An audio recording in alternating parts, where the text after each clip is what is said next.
describes her own story. There are all these different terms for what an immigrant is in America when you have the permission to stay. There's permanent resident, there's resident alien. Immigration officials are really funny with me because they look at my permanent resident card, and I'm always very anxious about this when I'm at the will they let me back in? Can I still be here?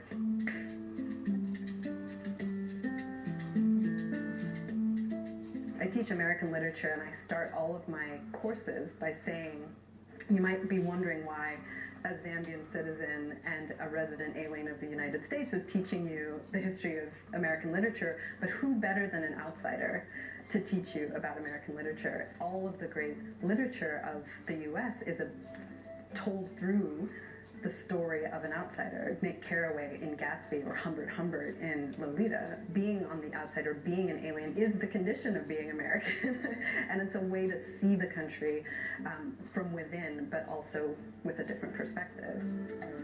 I remember when my parents told me we were moving to the States, my sisters and I were really excited. For me at age 8, it was a pretty intense shift. I had kids kind of making fun of me, making fun of my hair, making fun of my accent. I remember very specifically a kid asking me in the cafeteria in 5th grade, what are you?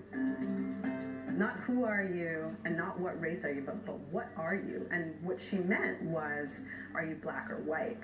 I asked my dad, my white father, who is a psychologist, he said, you're a citizen of the world, you're a human. And that answer was very unsatisfactory. It was only in college that I really started to say I'm black, because in America, I'm black, and that's how I'm recognized. I went back for a year to Zambia during high school, which was very difficult. Everyone was like, why do you wear your hair curly and natural? They didn't like the punk rock t-shirts I was wearing, or the big sweats and sneaks. I thought I was a skater chick.